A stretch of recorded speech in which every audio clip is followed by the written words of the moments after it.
అటు ఆర్మీని కంట్రోల్ చేస్తూ లోపలికి ఒక 5 ఇన్ఫిల్ట్రేటర్స్ వస్తే అందులో 4 న్యూట్రలైజ్ చేశారు. న్యూట్రలైజ్ అంటే మీకు ఎలా చెప్పాలి, లేపేశారు అన్న పదానికి అందమైన వొకాబులరీ ఇస్తే దాన్నే న్యూట్రలైజ్ అంటారు. వీళ్ళు మన దేశంలోనే ఉంటూ ఫ్రీ కాశ్మీర్ అంటారు. నేను ఇవాళ చెప్తున్నా, అది మన కాశ్మీర్. కాశ్మీర్ నాది, కాశ్మీర్ నీది, కాశ్మీర్ ప్రతి భారతీయుడు సొంతం. ఘర్ మే ఘుస్కే మారేంగే. ఈ మాటకు అర్థం మనం 2019లో చూసాం. బట్ నిన్న April 1 ఏదైతే జరిగిందో ఆ ఇన్ఫిల్ట్రేషన్ ఇన్సిడెంట్ గురించి మీరు గనక వింటే, పాకిస్తాన్ ఏం చేసిందో చూస్తే మీకు క్లియర్ అయిపోతుంది. పాకిస్తాన్ మిలిటరీ ఇంటెన్షన్ ఏంటో, మిలిటెన్స్ ఇంటెన్షన్ ఏంటో. సరదాగా April Fools Day వచ్చారు వాళ్ళు. మొత్తం పాకిస్తాన్ ఆర్మీకి మనం లైన్ ఆఫ్ కంట్రోల్ దగ్గర మనం రిటాలియేట్ అయ్యి వాళ్ళని April Fool చేసాం మనం. బట్ ఇది అనుకున్నంత సింపుల్ కాదు. సీజ్ ఫైర్ అగ్రిమెంట్ ఏదైతే వాళ్ళు బ్రేక్ చేశారో, వాళ్ళు ఏ విధంగా బ్రేక్ చేశారో మీకు నేను ఎక్స్ప్లెయిన్ చేస్తా. బట్ దానికన్నా ముందు కతువాలో 5 days బ్యాక్ ఏం జరిగిందో మీరు తెలుసుకోవాలి. అది March 27. అది జుథానా రీజియన్ అని ఉంది. లైన్ ఆఫ్ కంట్రోల్ కివతల పక్క ఉంటుంది, కథువా డిస్ట్రిక్ట్ లో. అక్కడ పాకిస్తాన్ నుంచి మిలిటెంట్స్ చొరబడ్డారు. ఎలా? పాకిస్తాన్ ఆర్మీ సపోర్ట్ తో. మాట్లాడదాం పాకిస్తాన్ ఆర్మీ గురించి మాట్లాడదాం. నేను స్వామి మాలేసాను, గట్టిగా మాట్లాడకూడదు, బట్ స్టిల్ కంట్రోల్ చేసుకొని చాలా రెస్పాన్సిబుల్ గా మాట్లాడతాను. వీళ్ళ గురించి మాట్లాడితే ఆంజనేయ స్వామి కూడా ఫీల్ అయ్యే ప్రసక్తే లేదు. సో అగైన్ జైషే మొహమ్మద్ కి సంబంధించిన 2 మిలిటెంట్స్ ఇక్కడ చొరబడ్డారు. అండ్ ఇంటెలిజెన్స్ తో Jammu and Kashmir police force అక్కడికి వెళ్తే అక్కడ జరిగిన షూట్అవుట్ లో 4 మంది మన వాళ్ళు చనిపోయారు. మన పోలీస్ ఆఫీసర్ చనిపోయారు అనగానే వీర మరణం పొందారనాలి. అఫ్ కోర్స్ ఆ మిలిటెంట్స్ 2 ప్రాణాలు తీసేసాయి. ఇది కాకుండా ఇంకో 6 పోలీస్ ఆఫీసర్లకి, 2 మిలిటరీ ఆఫీసర్లకి, మన ఇండియన్స్ కి తీవ్రంగా ఇంజూరీ అయి ఉన్నారు. ఈ పర్టికులర్ ఇన్సిడెంట్ కి ఫాలో అప్ గా March 31 ఇంకో ఆపరేషన్ జరిగింది. లేదా జైషే మొహమ్మద్ నుంచి వీళ్ళిద్దరే కాదు వచ్చింది, ఇంకో 5 వచ్చారని చెప్పి కథువాలో ఇంకా స్ట్రాంగర్ ఆపరేషన్ చేస్తే ఒక 5 మిలిటెంట్స్ వాళ్ళ దేశంలో పారిపోయి వెళ్ళిపోయారు. కాకపోతే వాళ్ళు పారిపోయేటప్పుడు కొన్ని వెపన్స్ వెనకాల వదిలేసి వెళ్ళిపోయారు. ఈ వెపన్స్ ఏంటి? US made M4 కార్బైన్స్. ఇవి చాలా అడ్వాన్స్డ్ ఎక్విప్మెంట్. అంటే వాళ్ళ దేశం ఎంత అన్స్టేబుల్ గా ఉన్నా, ప్రపంచం మొత్తం పాకిస్తాన్ ని సీరియస్ గా తీసుకోకుండా ఉన్నా, వాళ్ళ బలోచిస్తానే మీరు మాకు వద్దురా బాబు, మేము వెళ్ళిపోతాం, మమ్మల్ని సెపరేట్ చేసేయండి అని వాళ్ళ గొడవలు వాళ్ళు చేస్తున్నా, జాఫర్ ఎక్స్ప్రెస్ లో ఏం జరిగిందో మనం అందరం చూసాం. Pakistan is at the brink of collapse. ఒకవైపు ఎకనామికల్ గా చతికిల పడిపోయింది, ఒక బెగ్గింగ్ బౌల్ పట్టుకొని చైనా ముందు నిలబడి ఉంది. ఇంకోవైపు వాళ్ళ ప్రొవిన్సెస్ లోనే గొడవలు. ఇంకా వాళ్ళకి ఇండియా మీద ఈగో తగ్గట్ల. ఇండియాని ఏదో ఒకటి చేశారు, అది కూడా ఆర్మీ, వాళ్ళ పాకిస్తాన్ ఆర్మీ సాయం తీసుకొని. కొంతమందిని మార్చలేం కానీ మనల్ని మనం ప్రొటెక్ట్ చేసుకోవాలి. ఇండియన్ ఆర్మీ అదే జోన్ లో ఉంది. ఇప్పుడు మీకు సింపుల్ స్టాటిస్టిక్ ఇస్తా. ఇండియన్ ఆర్మీ గానీ, NSG గానీ, బార్డర్ సెక్యూరిటీ ఫోర్స్ గానీ, అంతెందుకు మన స్పెషల్ ఆపరేషన్ గ్రూప్ అయినా కూడా LOC ఒక 770 kilometers ఉంటుంది అప్రాక్సిమేట్లీ. ఆ ఎంటైర్ స్ట్రెచ్ మొత్తం చాలా గట్టిగా నిఘా పెట్టున్నారు. అంతేకాదు అటు ఎలక్ట్రో ఆప్టిక్ సర్వేలెన్స్ తో, మోషన్ సెన్సర్ సాయంతో, ఇటు కౌంటర్ మోటార్ రేడార్స్, ఇటు క్విక్ రియాక్షన్ టీమ్స్, మొత్తం చాలా ప్లాన్డ్ గా ఉన్నాం మనం. బట్ మనల్ని మనం ఫిజికల్ గా ఎంతైనా ప్రొటెక్ట్ చేసుకోవచ్చు. వాళ్ళ ఐడియాలజీ గురించి మనం మాట్లాడాలి. ఈ వీడియోలో నేను అదే చెప్పే ప్రయత్నం చేస్తా. స్పెసిఫిక్ గా April 1 జరిగిన ఇన్సిడెంట్ మీకు ఎక్స్ప్లెయిన్ చేస్తూ, అది ఎలా ఉంటదంటే ఒక సినిమా సీన్ లో ఉంటది. అది ఇండియా చాలా గట్టిగా సమాధానం చెప్పి ఎవరైతే మిలిటెంట్స్ లోపలికి చొరబడదామని చూసారో వాళ్ళు వెనక్కి తరిమి కొట్టింది. పాకిస్తాన్ ఆర్మీ ఎప్పుడు అంటుంటారు కదా, మాకేం సంబంధం, మా దేశంలో మిలిటెంట్సే లేదు, మేము చాలా పీస్ఫుల్ నేషన్ మాది, మీరు ఎవరో మీ దేశంలోకి వస్తే మా దేశం వాళ్ళు అంటారేంటి మీరు అని చెప్పి అంటుంటారు. ఇవాటికి కసబ్ నోన్ చేసుకోరాలి. అలాంటిది వాళ్ళు నిన్న రెడ్ హ్యాండెడ్ గా దొరికారు. ఆ ఇన్సిడెంట్ గురించి మాట్లాడదాం. బట్ సైకలాజికల్ గా, అదే మెంటల్ గా పాకిస్తాన్ ఎలా పనిచేస్తుంది, మన ఇండియాలో ఉండే ఒక ఎకో సిస్టమే ఐసోలేటెడ్ ఇన్సిడెంట్స్ పట్టుకొని మన ఇండియన్ ఆర్మీని టార్గెట్ చేస్తూ, అరే వాళ్ళు మనం ఒకటే కదా, వాళ్ళ దేశానికి వాళ్ళ ఆర్మీ అయితే మన దేశానికి మన ఆర్మీ అన్నట్టు మాట్లాడుతూనే యాసిన్ మలిక్ లాంటి వాళ్ళతో ఫోటోలు దిగి వాళ్ళని ఒక స్వతంత్ర సమర యోధుల్లా పోర్ట్రే చేస్తూ, ఆయన ఒక భగత్ సింగ్ లాగా.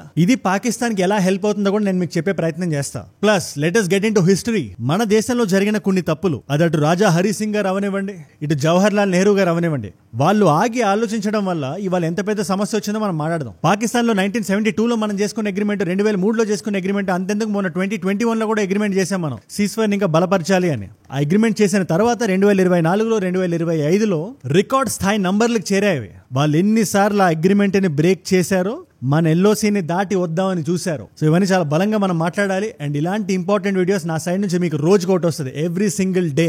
మన చుట్టూ జరుగుతున్న విషయాలు, మన బార్డర్ లో జరుగుతున్న విషయాలతో సహా. చాలా మందికి వీడియోస్ రీచ్ అవుతున్నాయి, ఒక నాలెడ్జ్ పిల్ల కన్జ్యూమ్ చేస్తున్నారు.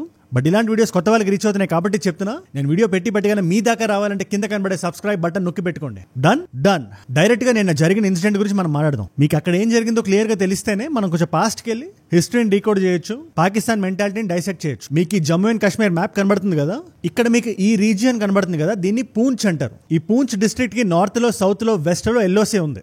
మొత్తం LOC వెళ్తుంటది. రకరకాల టెరైన్స్ ఉండే రీజియన్ అది. దట్టమైన అడవులు, మౌంటైన్స్ గట్రా ఉంటాయి. అండ్ LOC దగ్గర మన వాళ్ళు నిఘా పెట్టుకుని ఉంటారు. బట్ ఇక్కడ పాకిస్తాన్ ఆర్మీ నేను ఏం చేయడానికి ట్రై చేసిందంటే, ఒక 4 ఇన్ఫిల్ట్రేటర్స్ ని పట్టుకుని వచ్చింది. అండ్ వీళ్ళు ఎక్కడి నుంచి అయ్యి ఉండొచ్చు, జైషే మొహమ్మద్ అవనివ్వండి, లష్కర్ ఏ తైబా అవనివ్వండి, ఇటు హిజ్బుల్ ముజాహిదీన్ అయినా, లేదా రోజు కోట్ పుట్టుకొస్తుంటది ఆ ముజఫర్బాద్ లో, లేదా బాలాకోట్ లో. ఇప్పుడు ఈ మసూద్ అజర్, హఫీజ్ సయ్యద్ ఇలాంటి వాళ్ళు నడిపిస్తుంటారు. ఇప్పుడు ఈ ఇన్ఫిల్ట్రేటర్స్ ఎగ్జాక్ట్ గా ఏ గ్రూప్ నుంచి అనేది మనకి ఇంకా క్లియర్ క్లియర్ గా తెలియదు. బట్ వీళ్ళ ప్లాన్ ఏంటంటే నిన్న ఈ ఎల్ఓసీని దాటి లోపలికి వద్దామని. అండ్ పాకిస్తాన్ ఆర్మీ ఏం చేసింది, ముందు ఒక చిన్న అరౌండ్ 1:30 PM ఒక మైండ్ బ్లాస్ట్ లాంటిది చేసింది. సడన్ గా మన ఆర్మీ వాళ్ళు షాక్ అయ్యారు. బేసిక్ గా ఇలాంటి లైన్ ఆఫ్ కంట్రోల్ దగ్గరకు వచ్చి పాకిస్తాన్ ఇలాంటి చర్య స్టార్ట్ చేసిందంటే దాని అర్థం యుద్ధం కాదు, ఒక చిన్న యాక్టివిటీ కానీ క్రాస్ ఫైరింగ్ కానీ అక్కడ జరుగుతున్నప్పుడు ఇండియన్ మిలిటరీ అంతా ఆ పాయింట్ దగ్గరకు వచ్చి బిజీ అయిపోతుంది. ఈ గ్యాప్ లో మిలిటెంట్స్ లోపల దోసేద్దాం అనే గుంటనక్క తెలివితేటలవి. బట్ ఇలాంటి సీజ్ ఫైర్ జరిగింది ఒకసారి 2 సార్లు 2024లోనే 5,000 సార్లకు పైగా జరిగింది. ఇన్ఫాక్ట్ రికార్డ్ స్థాయికి చేరింది అది. సో మన ఇండియన్ ఆర్మీ వాళ్ళకి కొంచెం ఐడియా ఉంటుంది దిస్ ఇస్ ద థింగ్ అని. వాళ్ళ ఆపరేషన్స్ వాళ్ళు రెడీగా ఉన్నారు. ముఖ్యంగా స్నైపర్ అటాక్స్ జరిగినాయి. తర్వాత మోటార్ షెల్లింగ్ అంటారు. ఇక్కడ మీకు బొమ్మ కనబడుతుంది కదా,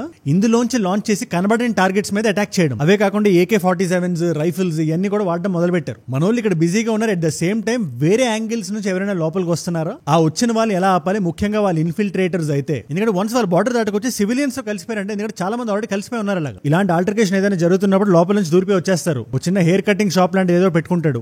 లోపల నుంచి ఇన్ఫర్మేషన్ బయటికి తీసుకురావడం, బయట నుంచి ఇన్ఫర్మేషన్ లోపల తీసుకురావడం, ఇలాంటివి చాలా పనులు వాళ్ళు చేస్తుంటారు. వీళ్ళనే స్లీపర్ సెల్స్ అని కూడా అంటారు. ప్లస్ వీళ్ళు కొన్ని సంవత్సరాలు ట్రైనింగ్ తీసుకొని లోపలికి వస్తారు. ఆఫ్ కోర్స్ మన ఇండియన్ మిలిటరీ ట్రైనింగ్ తో పోలిస్తే అది ఏ పాటకే సరిపోతుంది. బట్ వాళ్ళ స్ట్రాటజీ గుంటనక్క స్ట్రాటజీ. సింహం పవర్ఫుల్ అవ్వచ్చు, బట్ గుంటనక్క వెనక నుంచి అటాక్ చేస్తుంది. మన 26/11 లో జరిగినట్టు అక్కడ మేజర్ సందీప్ ఉన్నికృష్ణన్ గారు, ఆయన ఖచ్చితంగా వీళ్ళకన్నా ఎక్కువ స్ట్రాటజీ తెలిసి ఉంటుంది. బట్ వాళ్ళు వెనక నుంచి వచ్చారు, అది మీరు గుర్తుపెట్టుకోవాలి. ఎనీవేస్ ఈ పర్టికులర్ పాయింట్ దాకా మనం వస్తే, అటు ఆర్మీని కంట్రోల్ చేస్తూ లోపలికి ఒక 5 ఇన్ఫిల్ట్రేటర్స్ వస్తే అందులో 4 న్యూట్రలైజ్ చేశారు. న్యూట్రలైజ్ అంటే మీకు ఎలా చెప్పాలి, లేపేశారు అన్న పదానికి అందమైన వొకాబులరీ ఇస్తే దాన్నే న్యూట్రలైజ్ అంటారు. ఆ మిగిలిన ఒకడు వెనక్కి పారిపోయాడు. దెబ్బకి పాకిస్తాన్ ఆర్మీ కూడా సైలెంట్ అయిపోయింది. ఈ ఎంటైర్ ప్రాసెస్ నేను మీకు ఈజీగా చెప్పానేమో గానీ ఇది కొన్ని గంటలు నడిచింది. ఆల్మోస్ట్ 1:30కి స్టార్ట్ అయితే సన్సెట్ వరకు నడిచింది. బట్ ఇక్కడ ఇంపార్టెంట్ విషయం, మనం ఆనందించాల్సిన విషయం ఏంటంటే ఒక్క ఇండియన్ ఆర్మీ పర్సనల్ కూడా చిన్న డ్యామేజ్ కూడా జరగలేదు, చొక్కా కూడా చిరగలేదు, అటు ప్రాపర్టీ లాస్ లేదు, ఇటు ఇన్ఫిల్ట్రేటర్స్ కూడా లోపలికి రానివ్వలేదు. That is Indian army. ఇప్పుడు ఎంటైర్ సిచువేషన్ మీకు అర్థమైంది కాబట్టి మనం కొంచెం వెనక్కి వెళ్దాం. నేను చిన్నప్పుడు మన హిస్టరీ బుక్స్ చదువుతున్నప్పుడు మన ఇండియన్ మ్యాప్ అది చూసేవాడిని. అందులో జమ్మూ అండ్ కాశ్మీర్ ఫుల్ గా ఉండేది. ఇప్పుడు కూడా మన ఇండియన్ మ్యాప్ అని వెతికితే అదే వస్తుంది. కాకపోతే లైన్ ఆఫ్ కంట్రోల్ ఎల్ఓసి అని ఏదైతే ఉంటుందో దాన్ని చూసినప్పుడు మన ఇండియన్ మ్యాప్ లోపల ఉండేది. అది నాకు అప్పటి నుంచి ఒక డౌట్ ఉండేది. నేను చాలా చిన్న ఉన్నప్పుడు పాకిస్తాన్ వాళ్ళు లోపల వరకు ఎందుకు వచ్చారు, ఎలా వచ్చారని చెప్పి. మీకు కూడా చాలా మందికి ఆ డౌట్ ఉండుండొచ్చు. దాని గురించి మనం తెలుసుకోవాలంటే మనం 1949కి వెళ్ళాలి. అప్పుడే 2 సంవత్సరాలు అయింది మనకి ఇండిపెండెన్స్ వచ్చి.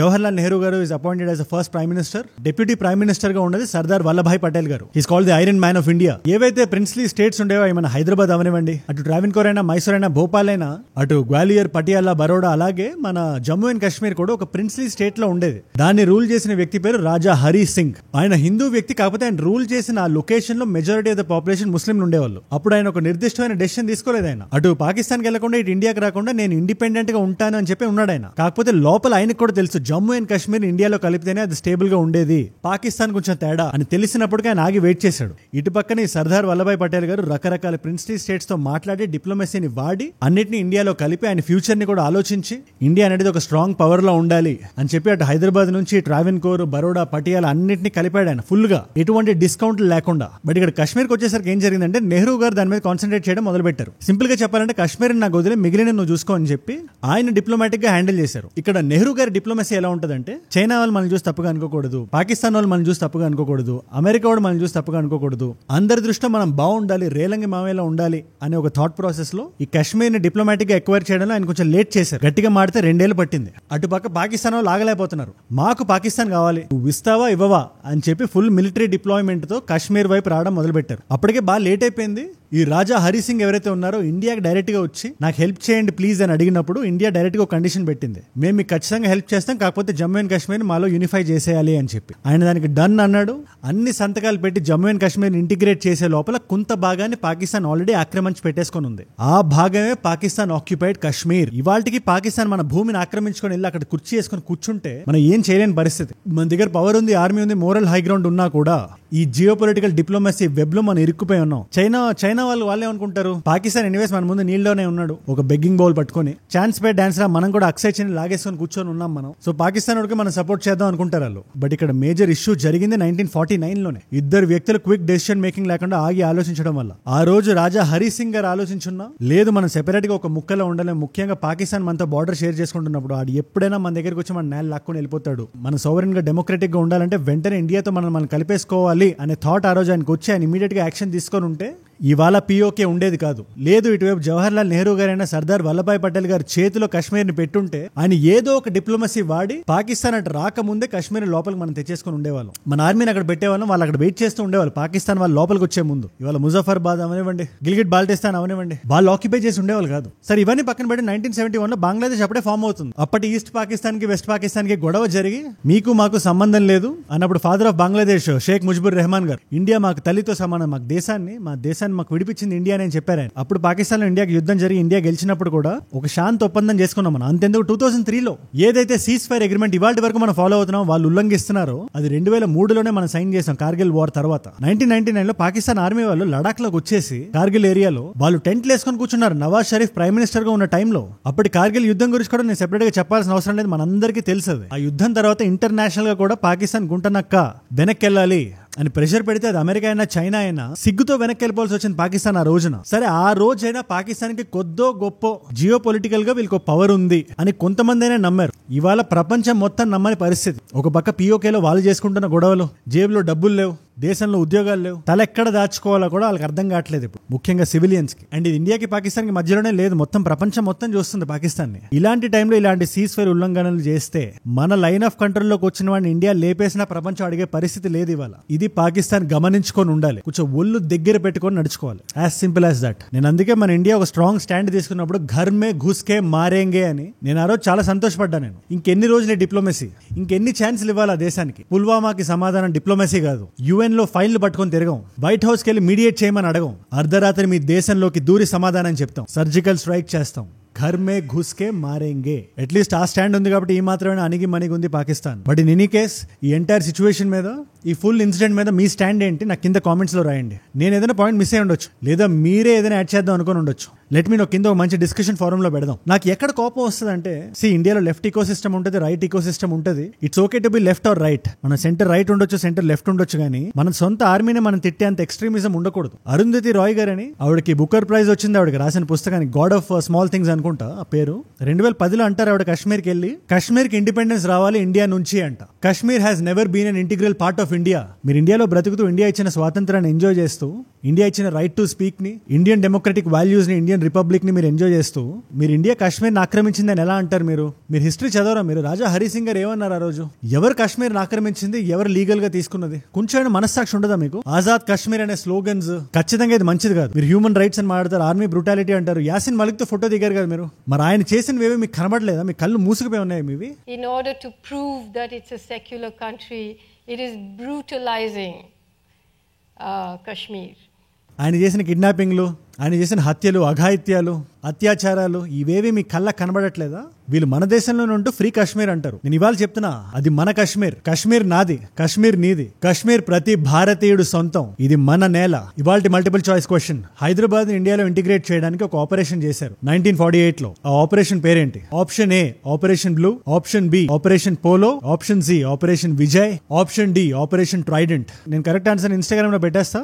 ఇన్స్టాగ్రామ్ కి రండి, రోజుకో క్వశ్చన్ ఆన్సర్ ఇలా స్లోగా తెలుసుకోవచ్చు, మన జనరల్ నాలెడ్జ్ పెంచుకోవచ్చు. అండ్ ఇలాంటి వీడియో ఐడియా టాపిక్ ఏదైనా వచ్చినా డైరెక్ట్ గా ఇద్దాం అనుకున్నా, Instagram is the way to go. Ajay from ఏజూడ్ అని ఉంటుంది, అజయ్ ఫ్రమ్ ఏజూడ్. 1+ మిలియన్ ఫాలోవర్స్ ఉంటారు. You should be easily be able to find me. ఇలాంటి వీడియోస్ ని రీల్స్ లా చూడొచ్చు, లేదా నా లైఫ్ లో ఏం జరుగుతుందో కూడా మీరు చూడొచ్చు. రెండు వచ్చేసి లెట్స్ కనెక్ట్ దే. అండ్ మీరు నా వీడియోలో ఇక్కడ వరకు వచ్చారంటే నా వీడియోస్ మిమ్మల్ని ఆకట్టుకుంటున్నాయి అండ్ ఒక వాల్యూ పొందుతున్నారు. Thank you so much for that. మీరు ఇస్తున్న ఈ వాచ్ టైం, మీ రిటెన్షన్ ఏదైతే ఉందో, ఏ రోజు నేను వదలకూడదు, ఖచ్చితంగా వీడియో చేయాలి. ప్రతి సెకండ్ ఇంపార్టెంట్, ఎందుకంటే మీరు లాస్ట్ వరకు చూస్తున్నారు కదా, అదే నా ప్రేరణ. మన నేషనల్, ఇంటర్నేషనల్, లోకల్ టాపిక్స్ ని కవర్ చేసి మీ ముందు 10-15 నిమిషాల్లో అందరికీ అర్థమయ్యే భాషలో పెట్టడానికి. మరి కొత్తగా వచ్చి ఈ పాయింట్ దాకా వచ్చుంటే కింద కనబడే సబ్స్క్రైబ్ బటన్ నొక్కి పెట్టుకోండి. రోజుకో వీడియో వస్తుంది, పెట్టగానే మీ దాకా వచ్చేస్తుంది. Subscribe చేశారుగా, done. అండ్ మీకోసం 2 కాంప్లిమెంటరీ వీడియోస్ పెడుతున్నాను. ఈ పర్టికులర్ వీడియో రీసెంట్ గా జరుగుతున్న హైదరాబాద్ సెంట్రల్ యూనివర్సిటీ ల్యాండ్ గురించి, ఒక 400 ఎకరాల భూమి, సర్వే నంబర్ 24 ని స్టూడెంట్స్ ఎందుకు అడ్డుకుంటున్నారు, హైదరాబాద్ ఇది మాకు వద్దు అని ఎందుకు చెప్తుంది, in spite of that Telangana government అది ఎందుకు చేస్తుంది, మొత్తం ఎక్స్ప్లెయిన్ చేస్తూ క్లియర్ గా అందరికీ అర్థమయ్యేలా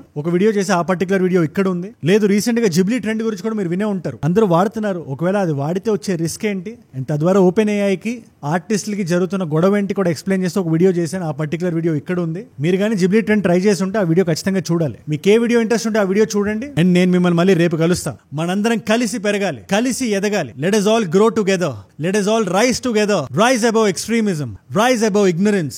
రైజ్ అబౌవ్ హేట్. ఏజుడ్ అంటే మనం. జై హింద్, జై భారత్, జై ఆంజనేయ, ఓం నమః శివాయ.